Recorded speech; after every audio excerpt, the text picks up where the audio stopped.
এটা আমাকে অনুভব করতে হবে। আল্লাহ তাআলা রহমতের বাহিরে আমরা না, প্রতিটা মুহূর্ত থেকে আমাদের উপরে দয়া এবং রহমতের বৃষ্টি বর্ষণ করতেছেন, যার কারণে আমরা নিরাপদে সুস্বাস্থ্য নিয়ে সুন্দরভাবে জীবনযাপন করতেছি। কিন্তু মাঝে মধ্যে আল্লাহ রাব্বুল আলামিন আমাদের বিভিন্ন বদ আমলের কারণে আমাদের উপর থেকে নিরাপত্তার চাদরটা সরিয়ে ফেলেন। যখন নিরাপত্তার চাদর সরিয়ে ফেলেন এবং আমাদের উপরে কোনো ধরনের বালা এবং মুসিবত চাপিয়ে দেওয়ার সিদ্ধান্ত নেন, তখন আর ফেরেশতারা আমাদেরকে নিরাপত্তা দিয়ে হেফাজত করতে পারে না। এমনই একটি ঘটনাই গত সপ্তাহে আমাদের দেশে ঘটলো, হৃদয় বিদারক ঘটনা ঘটলো। এই কলেজ এবং স্কুলের উপরে যে আঘাত হানল, যে বিমান, প্রশিক্ষণ বিমান যে আঘাত হানল, এটা আমাদের জন্য অত্যন্ত হৃদয় বিদারক, অত্যন্ত কষ্টদায়ক, অত্যন্ত বেদনাদায়ক আমাদের জন্য। তবে আমরা এক নম্বর বিষয় হলো তাদের জন্য দোয়া করি, তাদের অভিভাবকদের জন্য আমরা দোয়া করি।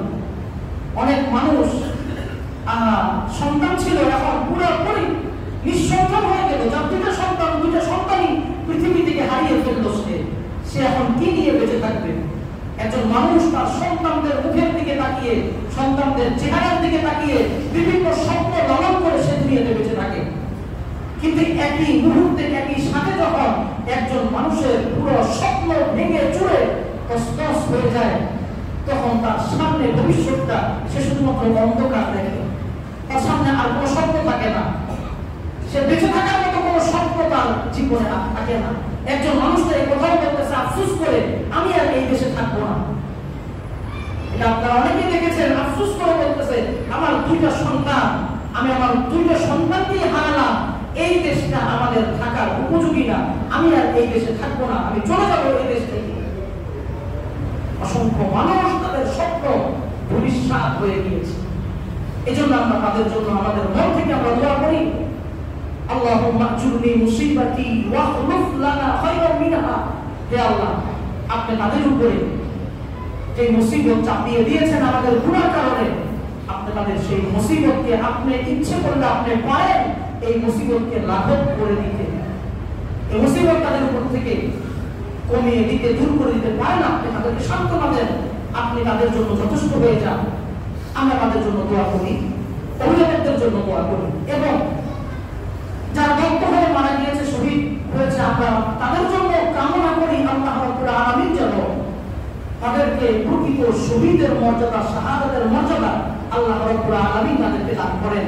বিশেষ করে অসংখ্য শিশু ছিল যাদের আমল নামার মধ্যে কোনো গুনাহ ছিল না। এখন আমি আপনাদেরকে হাদিস শোনাবো। শুধুমাত্র জিহাদের ময়দানে গিয়ে জীবন দিয়ে দিলে এই ব্যক্তিকে শহীদ বলে না, শহীদের আরো অসংখ্য কোয়ালিটি রয়েছে। রাসূল কারীম সাল্লাল্লাহু আলাইহি ওয়াসাল্লামের হাদিস থেকে আমি আপনাদেরকে শোনাই। হযরত আব্দুল্লাহ ইবনে সাবিত রাদিয়াল্লাহু তাআলা আনহু, তিনি মৃত্যু শয্যায় ছিলেন। আল্লাহর রাসূলের একজন গুরুত্বপূর্ণ সাহাবী, মরণাপন্ন অবস্থায় মৃত্যুর বিছানায় শুয়ে আছেন। এমন মুহূর্তে রাসূল গিয়েছেন তার ঘরে। রাসূল গিয়ে তাকে ডাক দিয়ে বলতেছেন আব্দুল্লাহ, জোরে ডাক দিয়ে বলতেছেন আব্দুল্লাহ। আব্দুল্লাহ রাদিয়াল্লাহু তাআলা আনহুর পক্ষ থেকে কোনো সাড়া নাই, তিনি বেহুশ অবস্থায় পড়ে আছেন। তিনবার আল্লাহ রাসূল সাল্লাল্লাহু আলাইহি ওয়াসাল্লাম ডাক দেওয়ার পরে আল্লাহ রাসূল সাল্লাল্লাহু আলাইহি ওয়াসাল্লাম বললেন, ইন্না লিল্লাহি ওয়া ইন্না ইলাইহি রাজিউন। পাশের থেকে মহিলারা, পর্দার আড়ালের মহিলারা বুঝতে পারলো, মনে করলো যে মনে হয় আব্দুল্লাহ ইবনে সাবিত রাদিয়াল্লাহু তাআলা আনহু তিনি মৃত্যুবরণ করেছেন। সাধারণত আমরা মনে করি যে এই দোয়াটা কেউ মারা গেলে করতে পারে, এটা একটা ভুল ধারণা, এটা একটা ভুল ধারণা। এই দোয়ার ব্যবহারিক ক্ষেত্রে আপনারা আজকে আমার কাছ থেকে শুনে নেন। এই দোয়াটা আপনারা কখন ব্যবহার করবেন? যে কোনো মুহূর্তে আপনি বিপদে পড়েছেন, যে কোনো মুহূর্তে বিপদে পড়েছেন, যে কোনো বিপদ, আঘাত পেয়েছে, একটা পিঁপড়া কামড় দিয়েছে, একটু ব্যথা লেগেছে, কষ্ট লেগেছে, 10 টাকা হারিয়ে গিয়েছে, যে কোনো বিপদ, ছোট থেকে ছোট বিপদ, বড় থেকে বড় বিপদ, আপনি যে কোনো বিপদে পড়ে যাবেন, সেই মুহূর্তে আপনি বলবেন ইন্না লিল্লাহি ওয়া ইন্না ইলাইহি রাজিউন। আল্লাহ তাআলা এই দোয়া আমাদেরকে শিখিয়েছেন। ইযা আসাবাতুম মুসিবা যখন মুমিনদের কি কোনো মুসিবতে আক্রান্ত হয়ে যায় কোন মুমিন, তখন মুমিন এই দোয়া করে, ক্বালু ইন্না লিল্লাহি ওয়া ইন্না ইলাইহি রাজিউন, তারা বলে যে ইন্না লিল্লাহি ওয়া ইন্না ইলাইহি রাজিউন। আরেকটা দোয়া শিখাবো আপনাদেরকে, যে কোনো বিপদে পড়বেন আরেকটা দোয়া করবেন, যেই বিপদে পড়বেন আপনি যেই বিপদে পড়েছেন এই বিপদের থেকে উত্তম বিষয় আপনি পেয়ে যাবেন। এই দোয়ার একটা প্রেক্ষাপট আছে, দোয়াটা শিখাচ্ছি, খুব ভালোভাবে খেয়াল রাখবেন। হযরত উম্মে সালামা রাদিয়াল্লাহু তাআলা আনহা একজন মহিলা, পরবর্তীতে রাসূল কারীম সাল্লাল্লাহু আলাইহি ওয়াসাল্লামের সাথে তার বিবাহ হয়েছে। এই উম্মে সালামা রাদিয়াল্লাহু তাআলা আনহার স্বামী মারা গেছে। এখন স্বামী মারা যাওয়া একজন স্ত্রীর জন্য জীবনের ছোট বিপদ না বড় বিপদ? একজন স্ত্রীর জন্য তার স্বামীর ইন্তেকাল বড় বিপদ না ছোট বিপদ? বড় বিপদ।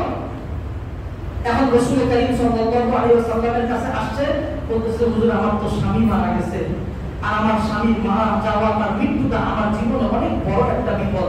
আল্লাহ রাসূল বলতেছেন যে উম্মে সালামা তোমাকে আমি একটা দোয়া শিখায় দেই, এই দোয়াটার আমল করো তোমার বিপদ কেটে যাবে। তুমি যে বিপদে পড়েছো এই বিপদের ক্ষতিপূরণ হয়ে উত্তম বিষয় তুমি আল্লাহ তাআলার পক্ষ থেকে পেয়ে যাবে। তখন রাসূল এই উম্মে সালামা রাদিয়াল্লাহু তাআলা আনহাকে একটি দোয়া শিখিয়েছেন।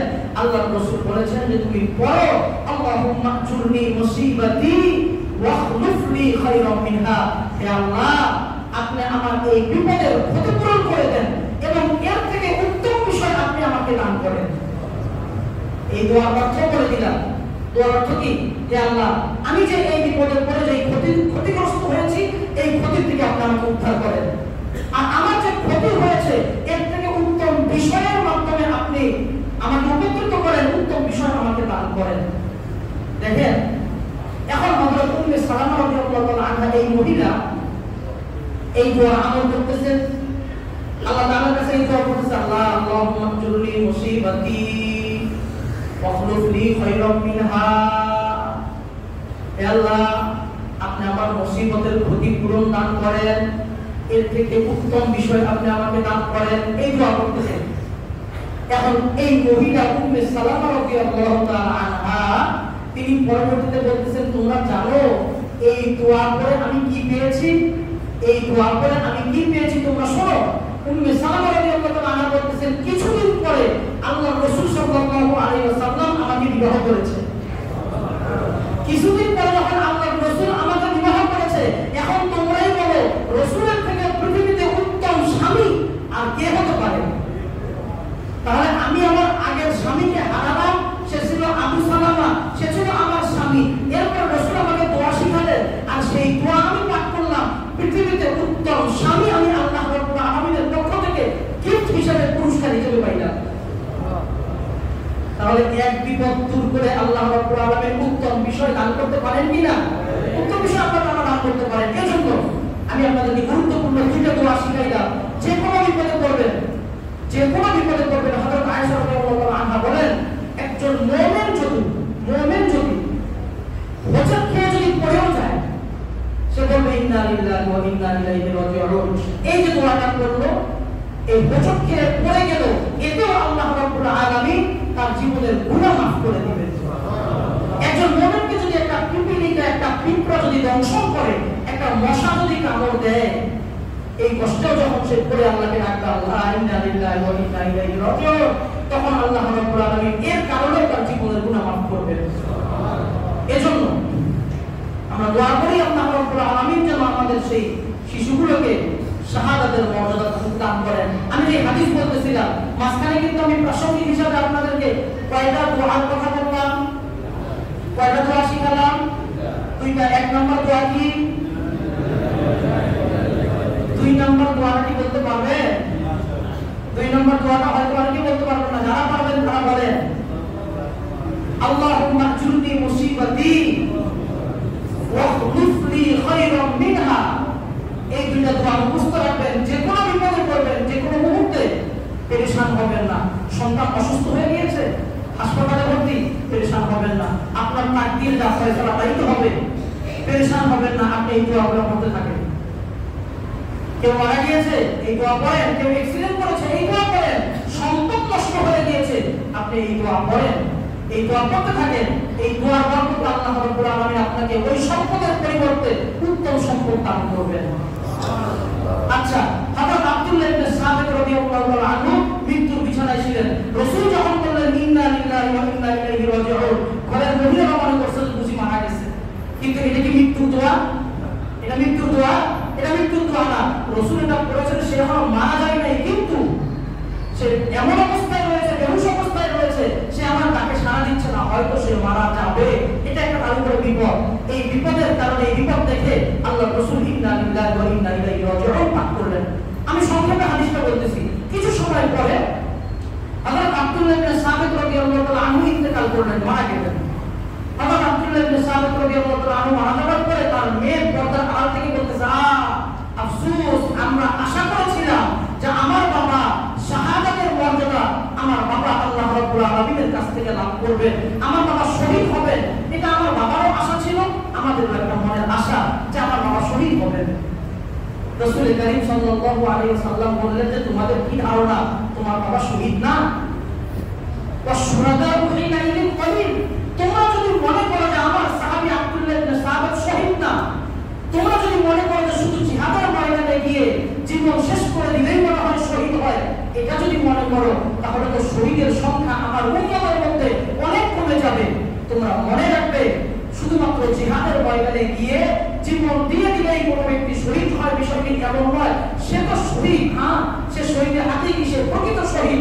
এছাড়াও কিছু মানুষ আল্লাহ রাব্বুল আলামিনের কাছে শাহাদাতের মর্যাদা লাভ করবে। আল্লাহ রাসূল তখন বলেন, আল মাবতুনু শহীদুন, আল মাহরুমু শহীদুন, আল মাবরুরু শহীদুন।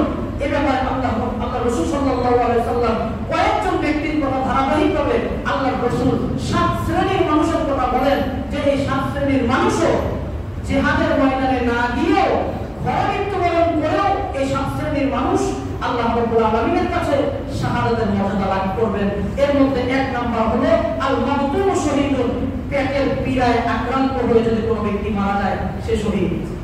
মনে রাখবেন, মহামারীতে আক্রান্ত হয়ে যদি মারা যায় কোনো মুমিন ঈমানদার ব্যক্তি, আল্লাহ রাব্বুল আলামিনের সাথে যার মহব্বতের সম্পর্ক রয়েছে, মুমিন ঈমানদার ব্যক্তি মহামারীতে মারা গেছে, করোনায় মারা গেছে, সে শহীদ। এজন্য অনেক সময় আমরা করোনায় আক্রান্ত হয়ে বিভিন্ন ধনী মানুষ মারা গিয়েছে, আমরা অনেক সময় তাদেরকে নিয়ে তুচ্ছ তাচ্ছিল্য করি না। কোনো মৃত ব্যক্তিকে নিয়ে তুচ্ছ তাচ্ছিল্য করা কোনো মুমিনের কাজ না। মৃত ব্যক্তিকে আল্লাহ তাআলা মাফ করে দিতে পারেন। হয়তো সে মৃত্যুর পূর্বে আল্লাহ তাআলার কাছে তওবা করেছে, আল্লাহ তাআলা তাকে মাফ করে দিয়েছেন।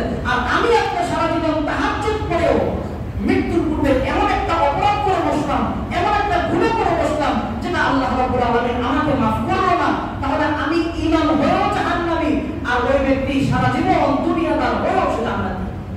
এজন্য কোন মৃত ব্যক্তিকে নিয়ে তুচ্ছ তাচ্ছিল্য করা, মৃত ব্যক্তিকে নিয়ে বিভিন্ন ধরনের গালমন্দ করা, এটা আসলে মুমিনদের কাজ না। তাহলে আমি কি বললাম? যারা পেটের পীড়ায় আক্রান্ত হয়ে মারা যায় তারা শহীদ, যারা মহামারীতে আক্রান্ত হয়ে মারা যায় তারা শহীদ, যারা কোনো ভবন ধসে মৃত্যুবরণ করে তারা শহীদ, যারা আগুনে পুড়ে মৃত্যুবরণ করে, আগুনে পুড়ে মারা যায়, আল্লাহ তাআলার কাছে তারা শহীদ। আল্লাহ তাআলার কাছে তারা শহীদ। যারা পানিতে ডুবে মারা যায়, আল্লাহ তাআলার কাছে তারা শহীদ। যে সকল নারী তার সন্তানকে প্রসব করতে গিয়ে মারা যায়, সেই মহিলারাও শহীদ। এই মহিলা যুদ্ধের ময়দানে না গিয়েও শহীদ, তারা শাহাদাতের মর্যাদা পাবে। এজন্য সম্মানিত হাজিরিন, আমাদের যে সকল শিশুরা, আমাদের যে সকল ভাইয়েরা, তারা এই গত সপ্তাহে এই বিমান বিধ্বস্তের ঘটনায় আগুনে অগ্নি প্রজ্বলিত হয়ে মারা গিয়েছে, আমরা তাদের ব্যাপারে কামনা করি, আশা করি আল্লাহ রাব্বুল আলামিন তাদেরকে শাহাদাতের মর্যাদা দান করবেন এবং তাদের অভিভাবকদেরকে আল্লাহ রাব্বুল আলামিন উত্তম প্রতিদান, উত্তম জাযা দান করবেন, তাদেরকে সান্ত্বনা দিবেন একমাত্র আল্লাহ রাব্বুল আলামিন। এটা আমরা কামনা করি। তবে আমাদের দেশের সচেতনতাও আমরা কামনা করি। সাথে সাথে আমাদের দেশের যে সকল উদ্ভট সিদ্ধান্ত, এগুলো যেন সামনে থেকে না হয়। আমাদের দেশের প্রশাসন এবং সরকার যেন সচেতন হয় সামনে থেকে, এটাও আমরা কামনা করি। এ ধরনের বিপদ মুসিবত যেন আমাদের উপরে বারংবার, আমাদের অবহেলা, আমাদের অসচেতনতার কারণে যেন আমাদের উপরে, বাংলাদেশের জনগণের উপরে যেন বাংলাদেশের জনগণ যেন বারবার সকল বিপদের মধ্যে না পড়ে, এটাও আমরা বাংলাদেশের প্রশাসন সরকারের পক্ষ থেকে আমরা এটাও কামনা করি। আল্লাহ রাব্বুল আলামিন আমাদেরকে কবুল করেন। আমিন ওয়া আখিরু দাওয়ানা আলহামদুলিল্লাহি রাব্বিল আলামিন।